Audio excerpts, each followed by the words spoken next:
नहमदुहु व नुसल्ली अला हबीबिहिल करीम। अल्हम्दुलिल्लाहि व कफ़ा व सलामुन अला इबादिहिल लज़ीन इस्तफ़ा। अम्मा बाद, फ़अऊज़ु बिल्लाहि मिनश शैतानिर रजीम। बिस्मिल्लाहिर रहमानिर रहीम। अला इन्ना औलिया अल्लाहि ला खौफुन अलैहिम व ला हुम यहज़नून अल्लज़ीना आमनू व कानू यत्तक़ून। आमन्तु बिल्लाह सदक़ल्लाहुल अलियुल अज़ीम।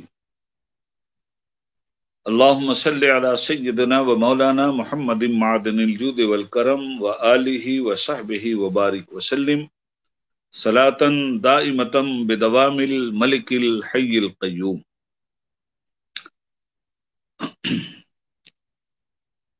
मोहतरम नाज़रीन व सामीन, तमाम तारीफ और सारी खूबियाँ अल्लाह रब्बुल आलमीन के लिए हैं, जिसने हमें कौनैन की सबसे बड़ी नेमत मुस्तफ़ा दिया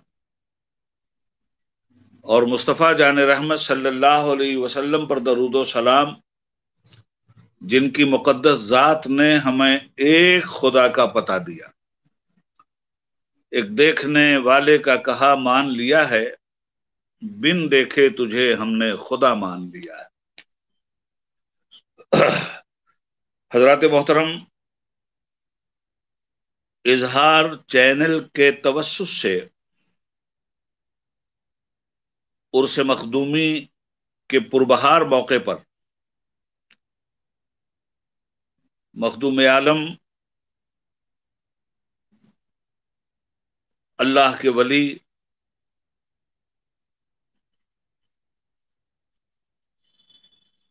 हजरत सैयद शाह अशरफ जहांगीर तारिकुस सल्तनत समनानी रहमतुल्लाह ताला अलैह के फयूज़ बरक़ात से आज के खुसूसी दिन पर तमामी अहले अक़ीदत व मोहब्बत रब्बुल आलमीन से उनके फैज़ानो बरक़ात को हासिल करने की दुआएं तलब कर रहे हैं।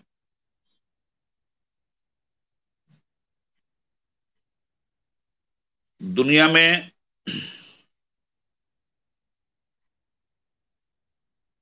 कुछ लोग अपने खानदान से पहचाने जाते हैं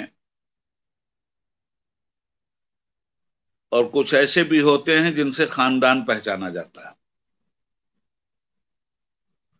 कुछ लोग ऐसे होते हैं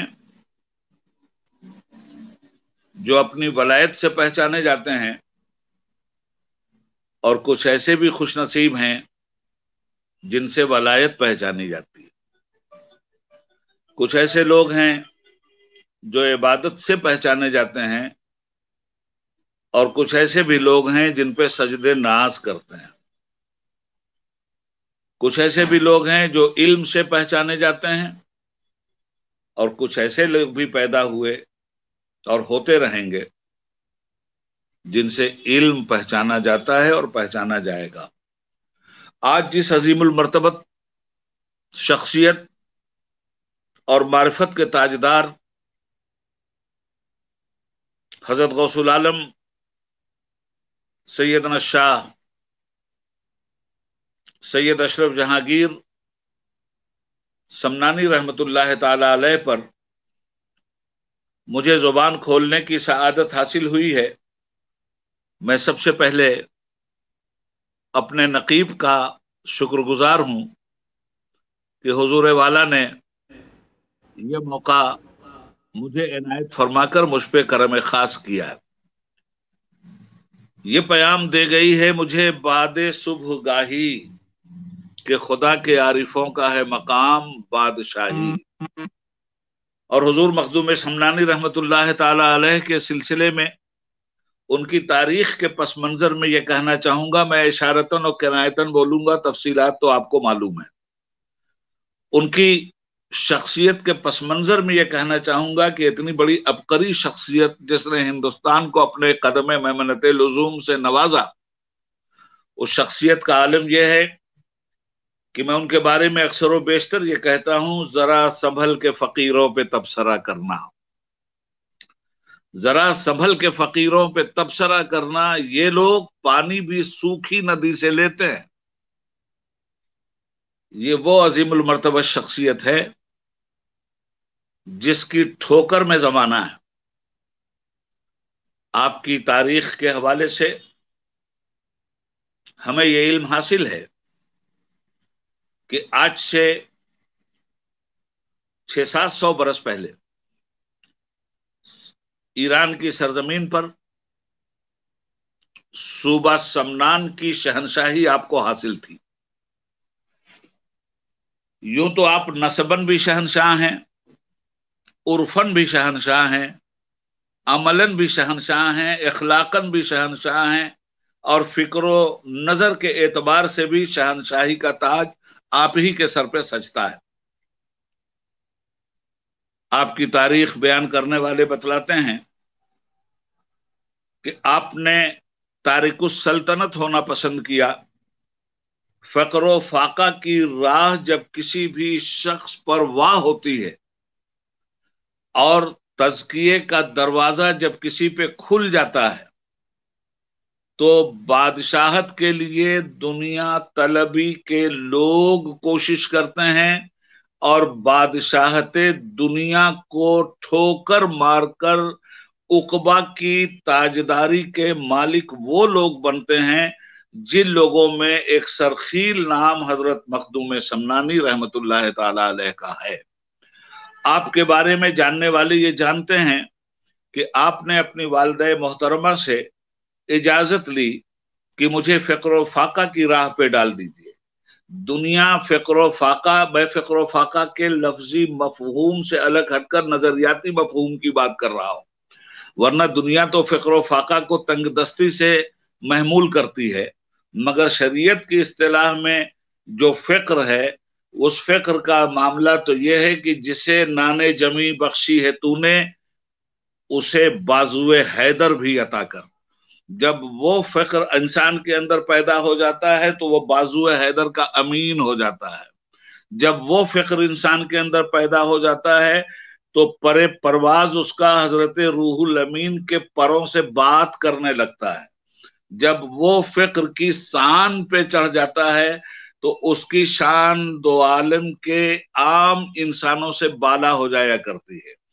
تاجدار نے دنیا کی تاجداری کو ترک کیا، پروردگار نے انہیں آخرت کی تاجداری عطا فرمایا۔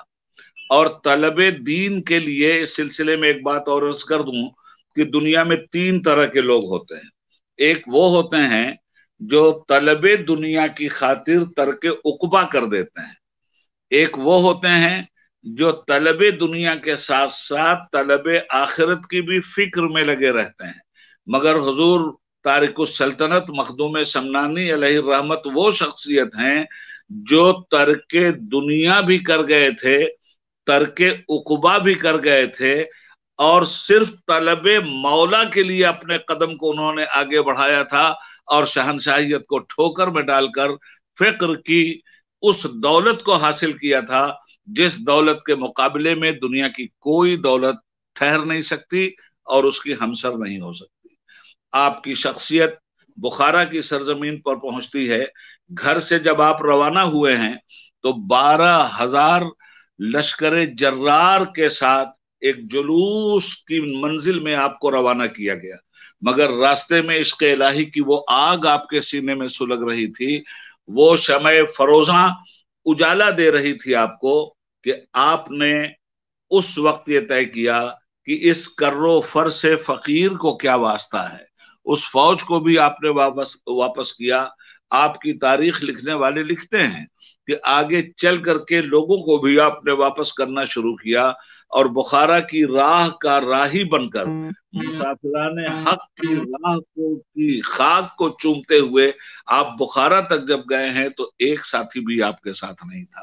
آپ نے اپنے گھوڑے کو بھی ایک غریب الدیار انسان کے حوالے کر دیا، اور آپ کی تاریخ سے ہمیں یہ معلوم ہوتا ہے کہ آپ بخارا سے چل کر جو ہندوستان آئے ہیں اس میں آپ کو 2 سال کی مسافت طے کرنی پڑی ہے۔ پھر ہمیں یہ پتا چلتا ہے چونکہ کسی بھی شخصیت پر بولنے کے لیے یہ ضروری ہے کہ اس شخصیت کے احوال و قوائف کو عوام کی زبان میں اس وقت خطابت نہیں کر رہا ہوں بلکہ ایک تحریک کر رہا ہوں، عوام کی زبان میں لوگوں کو سمجھایا جائے کہ جس در دولت پر آپ حاضر ہیں اس شخصیت کا مقام و مرتبہ کیا ہے، یہ شخصیت رفعت کے کس آسمان پہ جلوہ گر ہے، اور یہ شخصیت اپنے فیضان کا نور کس طرح سے دنیا کو بانٹتے ہوئے شمع حق کو اجالے کو دنیا میں پھیلا رہی ہے، اور ظلمات کا سینہ چیرتے ہوئے اس شخصیت نے معرفت الہی کا کیا جام دنیا کو پلایا ہے۔ اور یہ تو ایسے ساقی ہیں کہ یہ جام 600 سال سے پلا رہے ہیں، اور صبح قیامت تک ان سے یہ جام لبالب سے ان کے دنیا سرشار ہوتی رہے گی۔ حضرات گرامی، آپ کی وہ مقدس شخصیت ملتان پہنچتی ہے، اور ملتان میں حضرت جلال الدین رومی، حضرت مخدوم جہاں حضرت جلال الدین بخاری رحمت اللہ تعالی علیہ کے دربار میں آپ فیضیاب ہوتے ہیں، ان کو مخدوم جہانیہ جہاں گشت کہتے ہیں، اور وہاں انہوں نے آپ کو یہ بتلایا کہ تمہاری منزل ریاست بنگالہ ہے، آپ ریاست بنگالہ کے لیے یہاں سے روانہ ہو جائیں۔ میں ذرا سا قصے کے طور پہ اس بات کو سامنے رکھ رہا ہوں تاکہ وہ لوگ جن باتوں کو نہیں جانتے وہ ان باتوں کو بھی اچھی طرح سے جان لیں۔ آپ وہاں سے جو روانہ ہوئے ہیں اور ہندوستان کی سرزمین پہ جب آپ نے قدم رکھا، ملتان سے چلتے ہوئے، لوگوں کی دعائیں لیتے ہوئے، آبلا پائی کرتے ہوئے، ایک ان کا ہے دیوانہ جو خاروں سے گزرتا ہے، در در کی لگے ٹھوکر گر گر کے سنبھلتا ہے، اس طرح اس راہ عشق و وفا میں آپ چلتے رہے، مگر آپ کا عقیدہ یہ تھا کہ صراط عشق میں ہر سو فنا فی اللہ لکھا تھا، صراط عشق میں ہر سو فنا فی اللہ لکھا تھا، مگر ہر قدم پر فی امان اللہ لکھا تھا۔ میری ہمت پہ خالق نے جزاک اللہ لکھا تھا، جبی پہ لا الہ اور دل پہ الا اللہ لکھا تھا، میری آنکھوں کی پتلی میں رسول اللہ لکھا تھا۔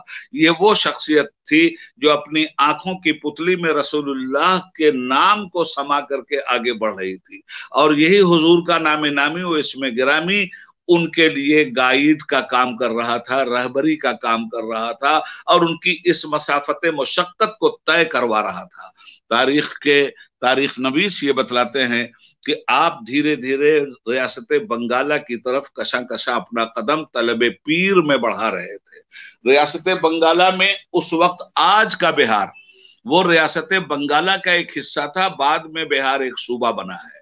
آپ جب چلتے چلتے بہار شریف پہنچتے ہیں تو بہار شریف میں ایک عجیب و غریب نظارہ سامنے آتا ہے۔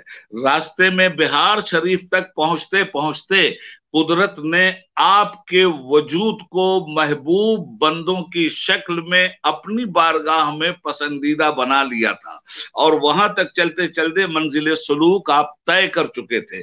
اب تو یہ پیام دے گئی ہے مجھے باد صبح گاہی کہ خدا کے عارفوں کا ہے مقام بادشاہی۔ اب یہ بادشاہت وہ بادشاہت مل چکی تھی جس پر ایک سمنان کی بادشاہت کیا، 2 جہان کی بادشاہت کو قربان کیا جا سکتا ہے۔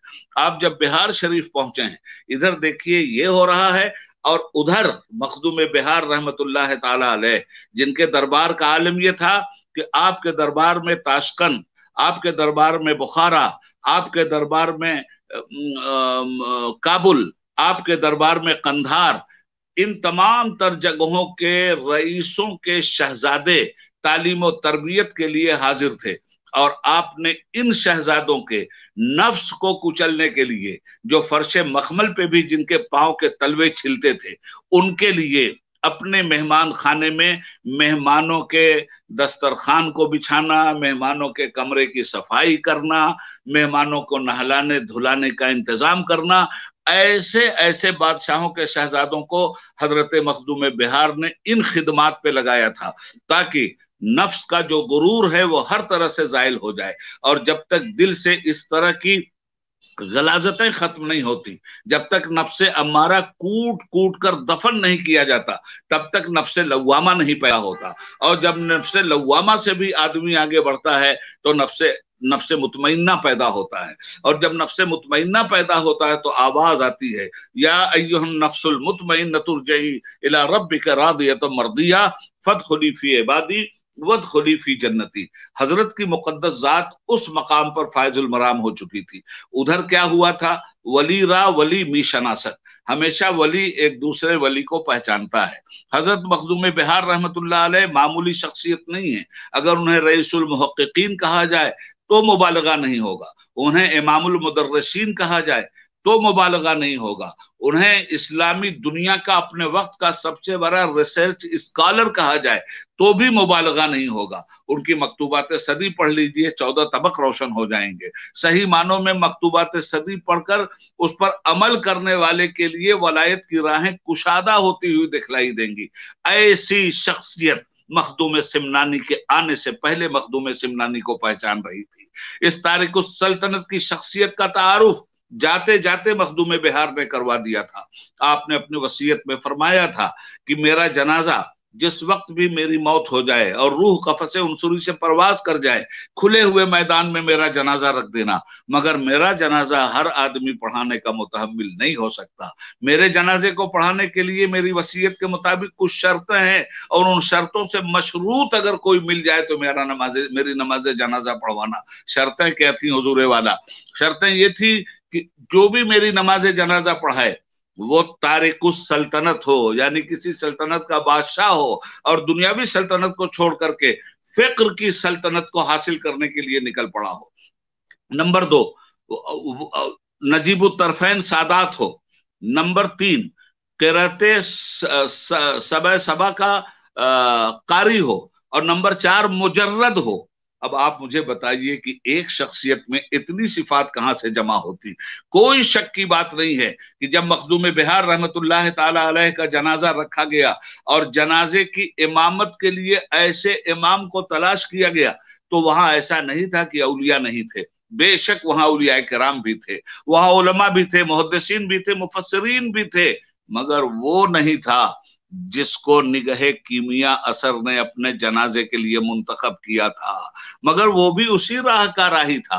आ रहे थे और आने के बाद जब मालूम यह हुआ कि हजरत का जनाजा रखा गया है और हजरत की ये शर्तें हैं तो मुलाकात से तो बज़ाहिर महरूमी रही। औलिया अल्लाह महरूम नहीं हुआ करते। अगर जाहिरी एतबार से भी महरूमी रही हो तो दिल के आईने में है तस्वीर यार। जब जरा गर्दन झुकाई देख ली, आपने पहुंच करके जब ये वसीयत सुनी तो आपने, एक रवायत में ये आता है कि चारपाई का पाया पकड़ के आपने रोना शुरू किया और आपने कहा कि सरकार आपने जाते जाते मेरा भरम भी खोल दिया, मेरा राज भी खोल दिया। आगे बढ़ करके आपने नमाज जनाजा अदा फरमाई और आपकी इक्तिदा में सब लोगों ने नमाज जनाजा अदा की। ये तो रही सूरत हाल।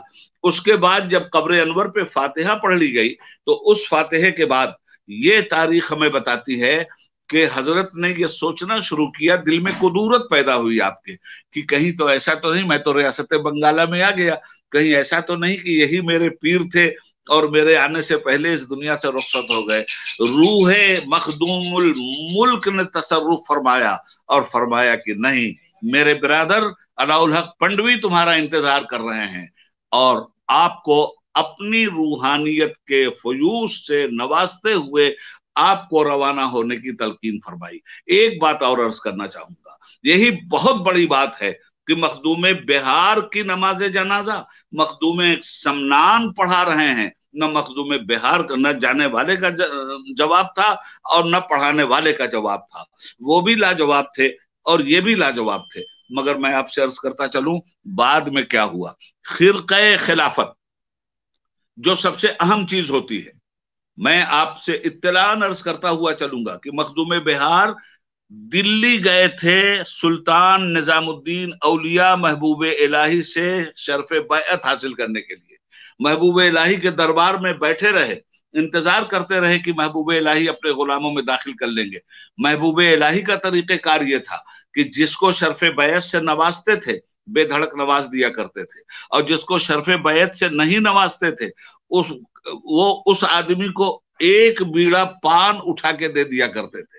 जिसको पान खिला दिया महमूद हजरत सुल्तानुल मशाइख महबूब इलाही ने, बस वो समझ जाए कि उसका नेवाला उनके दस्तरखान पे नहीं होता था। आपको भी पान खिला दिया, मखदूमुल मुल्क को पान खिला दिया, मखदूम बिहार को। अब मखदूम बिहार के तो लबों का तबस्सुम रूठ गया, मखदूम बिहार का दिल हसरत अरमान का मजार बन गया। मखदूम बिहार रोते धोते वहां से उठे, वायरे किस्मत, कहां से चला था, महबूब इलाही के दामन में भी जगह नहीं मिली। मगर जब आप वहां से रवाना हुए तब आपने हजरत महबूब इलाही ने हजरत नसीरुद्दीन चिरागे दिल्ली के कंधे पे हाथ रख के फरमाया, नसीर देख रहे हो ये जाने वाला जो जा रहा है, ये हिंदुस्तान का सबसे बेहतरीन माल था, मगर इसका निवाला हमारे दस्तरखान पे नहीं था। इसका मतलब ये हुआ कि रूहानी टीचिंग करने वाली मारिफत की ताजदार शख्सियतें जानती भी हैं कि किसका निवाला हमारे पास है और किसका निवाला दूसरे के पास है। यही वजह है कि हजरत मखदूम जहानिया जहां गश्त ने मुल्तान में फरमाया था कि मेरा ब्रदर अलाउल हक पंडवी तुम्हारा इंतजार कर रहा है। अब मैं आपसे ये कहना चाहूंगा, कहाँ पंडवा और कहाँ मुल्तान, मगर ये ऐसे लोग होते हैं कि इनके कनेक्शन का बड़ा ऊंचा मामला है। आज मादा परस्त लोग तो ये कहते हैं कि साहब ऐसा कैसे कनेक्शन हो जाता है। मैं कहता हूं तुम्हारे मादे के पास इतनी बड़ी ताकत है कि आज किशोचे में बैठकर इजहार चैनल से या बॉम्बे में बैठकर इजहार चैनल से हमारे नकीबे मोहतरम हमसे गुफ्तगू करवा रहे हैं, और तुम्हारे तार के कनेक्शन ऐसे हैं कि यहाँ बॉम्बे और किशोचा तो बहुत दूर की बात है, अमेरिका से भी इसी तार का कनेक्शन अगर जुड़ जाए तो अमेरिका से भी बात करने में कोई परेशानी नहीं होगी। जब जिस्मानी फिक्र नजर की ताकत यह है तो रूहानी फिक्र नजर की ताकत क्या होगी। वो तो ऐसे लोग होते हैं कि मखदूम बिहार फरमाते हैं, पीरे कामिल तो वो है जो हाथ में हाथ देते हुए हिजाब अजमत का पर्दा उठा दे और मुरीद को मुराद तक पहुंचा दे। अर्ज ये करना चाहता हूं कि आपको भी शर्फ बैत हासिल नहीं हुआ महबूब इलाही से। उसके बाद मखदूम बिहार चले गए हजरत क्या नाम है कलंदर पानीपति रहमतुल्लाह ताला, अबू अली शरफ कलंदर पानीपति। मैं हजरत इसलिए ये सब बातें कर रहा हूं, एक तरह से मैं कहानी सुना रहा हूं, आज मैं खिताबत नहीं कर रहा हूं, आज मैं सिर्फ कहानी सुना रहा हूं ताकि ये कहानी हमारे आम लोग समझें कि औलिया अल्लाह का मकाम क्या होता है। अर्ज ये करना चाहता हूं कि जब ये वो पहुंचे अबू अली शरफ कलंदर पानीपति के यहाँ और सोचा कि उनसे मुरीद हो जाएं, जब वो अंदर से बाहर निकले तो ना हाल का पता था ना काल का पता था। जब वहां से उठे हैं मखदूम बिहार तो अल्फाज उनके ये थे कि मर्देस वो लेकिन मगलूबुल हालस, ये मर्द तो है मगर अपने हाल ही में डूबा हुआ है। और वहां से चलने के बाद फिर आपकी शख्सियत, मैं बताना ये चाहता हूं, मखदूम किशोचा को समझने के लिए जरूरी है कि मखदूम बिहार पे थोड़ी सी नजर डाल दी जाए। वहां से जब आप दिल्ली आते हैं तो ख्वाजा नजीबुद्दीन फिरदौसी की तरफ उन्हें रास्ता दिखाया जाता है, मुरीद होते हैं और फौरन ख्वाजा नजीबुद्दीन फिरदौसी बारगाह रसालत के जो भी तबर्रुकात उनके पास थे वो मखदूम बिहार को शरफुद्दीन अहमद यहिया मनरी रहमतुल्लाह अलैह को अता करते हैं। और उनके पीर कहते हैं फौरन वापस जाओ तबलीग इस्लाम के लिए बिहार। उनका हुजूर मेरी कुछ तरबियत तो कर दीजिए, अपने दरबार में तो कुछ रहने दीजिए, मुझे कुछ खिदमत तो करने दीजिए। फरमाया सुनो शरफुद्दीन, जो कुछ बारगाह रिसालत से हुक्म हुआ था वो काम मैंने कर दिया, अब तुम जाओ। कहने लगे हुजूर मेरी तालीम और तरबियत का क्या होगा। कहने लगे रसूल पाक ने फरमाया है कि शरफुद्दीन अहमद यहिया मनयरी की तालीम और तरबियत खुद अल्लाह के रसूल के हवाले है। नबी पाक सल्लल्लाहु अलैहि वसल्लम जिसको पढ़ा रहे हो, जिसकी तालीम और तरबियत रसूल पाक कर रहे हो, वो अपनी नमाज जनाजा के लिए जिस शख्सियत का इंतखाब कर रहा हो उस मखदूम समनानी का मकाम क्या होगा और उस मखदूम समनानी की अजमतें, रिफतें और बरकतें क्या होंगी। आज जिनके उर्स मुकद्दस के बारे में हम ये सारी बातें कर रहे हैं, मैं इसलिए अर्ज कर रहा हूं कि उनकी शख्सियत इस कदर खुदा की महबूब पसंदीदा शख्सियत थी कि उनको परवरदिगार आलम ने वो मलकूती बादशाहत से नवाजा जिस बादशाहत के मुकाबले में समनान की बादशाहत कोई हैसियत नहीं रखती। तो अर्ज ये करना चाहता हूं, मैंने मखदूम बिहार की बात क्यों की, इसलिए की कि पता चले کہ ایک ولی کی نگاہ سے مخدوم سمنانی کو دیکھا جائے. ہم جیسے بے وضاحت لوگ ان کی حیثیت کیا بیان کریں گے؟ ہم تو ان کے بارے میں اس لیے بیان کر رہے ہیں کہ ان کا نام لے کر کے ہمیں عزت و افتخار کی دولت پروردگار دے دیتا ہے. ان سے برکتوں کے حصول کے لیے ہم اپنی زبان کھول رہے ہیں، ورنہ صحیح معنوں میں یہ زبان تو اس لائق ہے ہی نہیں کہ ایسی مقدس شخصیت کے بارے میں لب کشائی کی جرات کر سکے. عرض یہ کر رہا ہوں کہ جب سب کچھ ہو گیا تو حضرت نے ارشاد فرمایا کہ مجھے مخدوم بہار کا حکم ہے کہ ان کا خرقہ خلافت مجھے دے دیا جائے. اب حضرت کا تو انتقال ہو چکا ہے، نماز جنازہ ہو چکی ہے، حضرت قبر میں مدفون ہے، اور حضرت مخدوم سمنانی فرما رہے ہیں کہ وہ خرقہ خلافت لے آؤ جو حضرت کا مخصوص ہے اور جو بزرگان دین سے ان کے پاس چلتا ہوا آیا ہے، وہ میرے لیے امانت ہے. مگر وہاں جو لوگ تھے ان لوگوں نے کہا حضور یہ آپ کو نہیں دیا جا سکتا. اس بات کا کیا ثبوت کہ آپ کے لیے امانت ہے؟ اب سنیے، حضرت نے فرمایا مناظرے کی ضرورت نہیں، بحث اور تکرار کی ضرورت نہیں. آپ لوگ ایسا کریں کہ اس نعمت کو لا کر حضرت کی تربت انور پہ رکھ دیجئے، جس کے مقدر کا ہوگا وہ لے جائے گا. تربت انور پہ لا کر کے خرقہ ولایت حضرت مخدوم الملک کا رکھا گیا، اور اس کے بعد آپ نے فرمایا اٹھا لیجئے، جس کے مقدر کا ہوگا وہ لے جائے گا. آپ یقین مانیں ہر آدمی نے بھرپور کوشش کی اٹھانے کی، کسی سے وہ خرقہ ولایت نہیں اٹھ سکا. بعد میں جب سب تھک ہار گئے تو پھر یہی تارک السلطنت، یہی اللہ کا ولی، یہی معرفت کا تاجدار، یہی علم نبوت کا سچا وارث، اور یہی رسول اللہ کا گلے سرسب آگے بڑھتا ہے. اور تارک السلطنت مخدوم سید شاہ اشرف جہانگیر رحمت اللہ تعالی علیہ نے جب اس تبرک کو اٹھایا ہے تو پھول کی طرح سے وہ اٹھا ہے، اور آپ کے لیے لباس فاخرہ بن کر آپ کے بدن کی وہ زینت بن جاتا ہے. عرض یہ کرنا چاہتا ہوں کہ اس کے بعد آپ جاتے ہیں، اور کہاں ہے؟ پنڈوا مالدہ میں ہے، جنگل ہے، وہاں جا رہے ہیں. پیر کی نگاہ، پیر انتظار کر رہا ہے 2 سال سے. آپ جب پہنچتے ہیں 2 کوس پورا لشکر لے کر حضرت علاء الحق پنڈوی آگے بڑھتے ہیں تارک السلطنت کا استقبال کرنے کے لیے. کچھ لوگ ایسے ہوتے ہیں جنہیں پیر کی طلب ہوتی ہے، اور کچھ ایسے ہوتے ہیں پیر کو جن کی طلب ہوتی ہے. کچھ ایسے ہوتے ہیں جو پیر کے عاشق ہوتے ہیں، اور کچھ ایسے ہوتے ہیں جو مرید کے عاشق ہوتے ہیں. یہ وہ لوگ ہوتے ہیں جن کے لیے قرآن کہتا ہے الا ان اولیاء اللہ لا خوف علیہم ولا هم يحزنون، خبردار، بے شک وہ جو اللہ کے ولی ہیں انہیں کسی طرح کا حزن نہیں، ملال نہیں، خطرہ نہیں. آخری بات عرض کروں، کیوں حزن نہیں صاحب؟ انسان کی فطرت میں غم ہے، انسان کی فطرت میں ڈر ہے. وہ کون سا انسان ہے جسے ڈر نہ ہو؟ وہ کون سا انسان ہے جسے خوف نہ ہو؟ آج ہمارے ملک میں مودی جیسا موذی جو حکومت کر رہا ہے، یہ بھی ڈرا ہوا ہے کہ کل آنے والے دنوں میں میرا تخت نہ مجھ سے چھین جائے. فوج کا افسر وہ ڈرا ہوا ہے کہ کہیں میرا تاج نہ اتر جائے. ایک تجارت کرنے والا تاجر ڈرا ہوا ہے کہ کہیں میں جی ایس ٹی کا شکار نہ ہو جاؤں.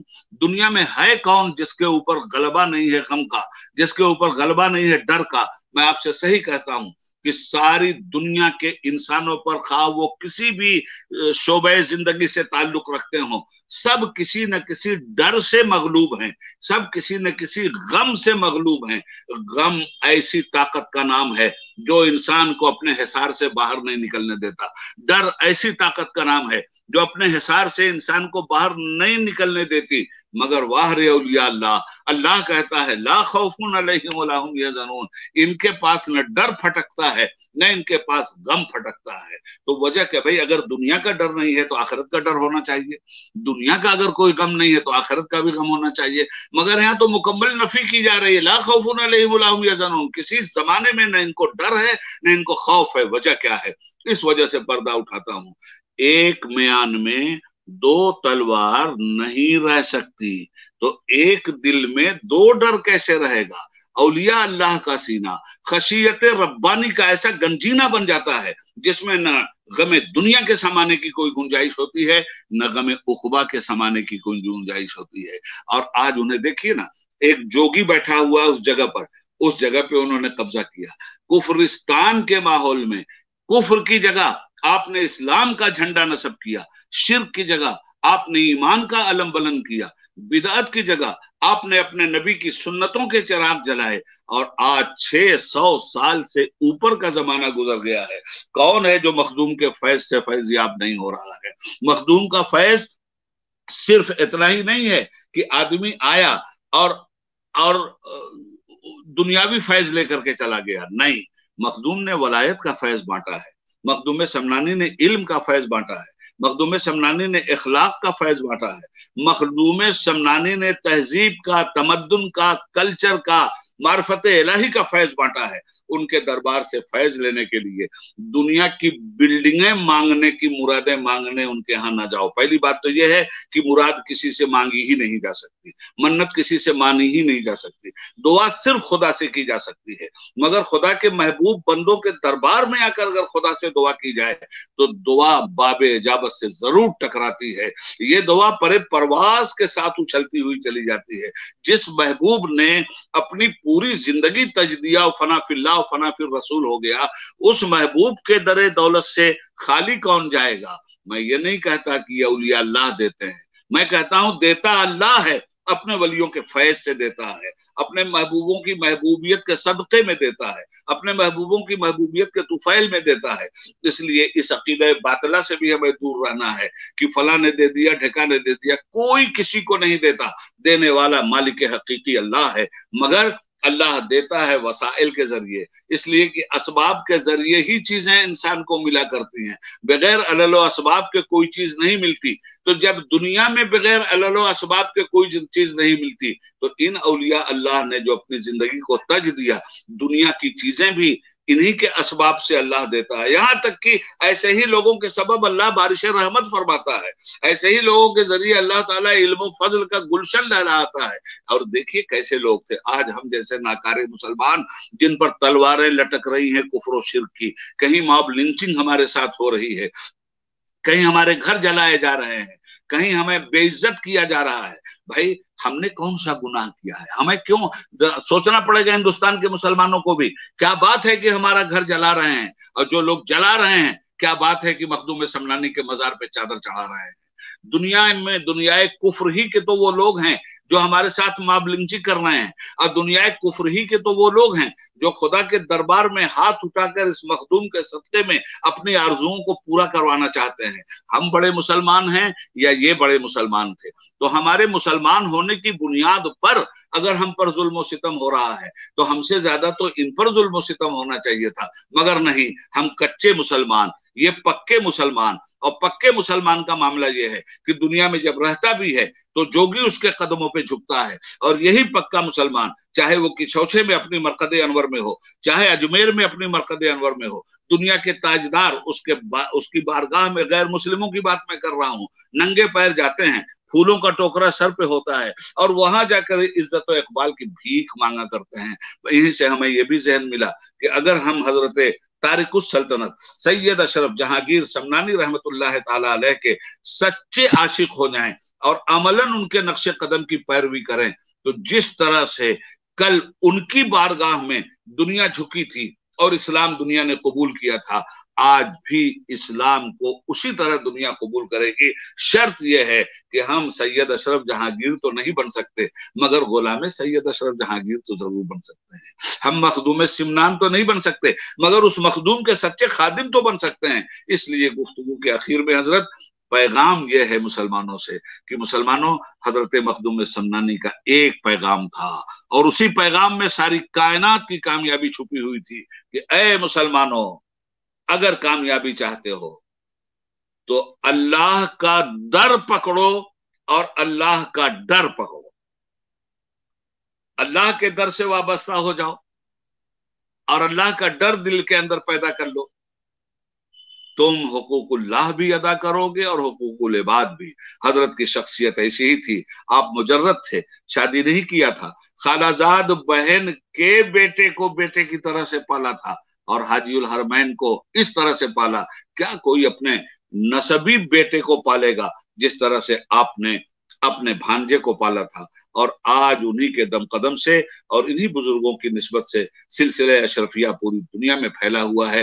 परवरदिगार आलम इस सिलसिले का साया रहमत हम लोगों के सरों पे तादेर कायम रखे। और इतनी देर तक बिना किसी तैयारी के कहानी जिस तरह से मैं कह के गया हूं, अगर किसी तरह की कोई गलती हुई हो तो अल्लाह ताला मुझे माफ फरमा दे और हुजूर मखदूम पाक का साया हमारे सरों पे सुबह क़यामत तक जारी रखे। या रब्बुल आलमीन, हम तेरी बारगाह में दस्त बदुआ हैं कि मौला हम गुनहगार हैं, खताकार हैं।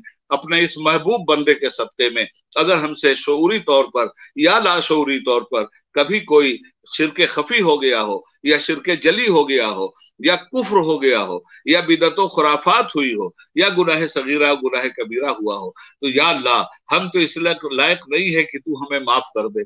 हमारे इस गुनाह पर तो तेरा अदल ही होगा, मगर ये जो तेरे महबूब हैं, ये जो तारिकुस सल्तनत हैं, ये जो मखदूम शमनानी हैं, ये तो तेरे महबूब हैं। हम इनके सदके में तुझसे तेरा अदल नहीं चाहते, तुझसे तेरा फजल चाहते हैं। मालिक हमें बख्श दे। या अल्लाह सारे सुनने वालों की मगफरत फरमा दे और हुजूर मखदूम की चौछा रहमतुल्लाह ताला अलैह के मरकद अनवर पे अपनी रहमत के एतबार से रहमतों के फूल बरसा दे। उनके नक्शे कदम पे हमें चलने की तौफीक अता फरमा दे। ये चंद जुमले थे जो अपनी इस मसरूफियत के माहौल में बेतरतीब मेरी जुबान से निकल गए हैं। अल्लाह इसे कबूल फरमा ले और हजरत की गुलामी में जिंदा रखे और हजरत की गुलामी में मरते वक्त भी कलमा शहादत अता फरमाए। अस्सलामु अलैकुम व रहमतुल्लाहि व बरकातहू।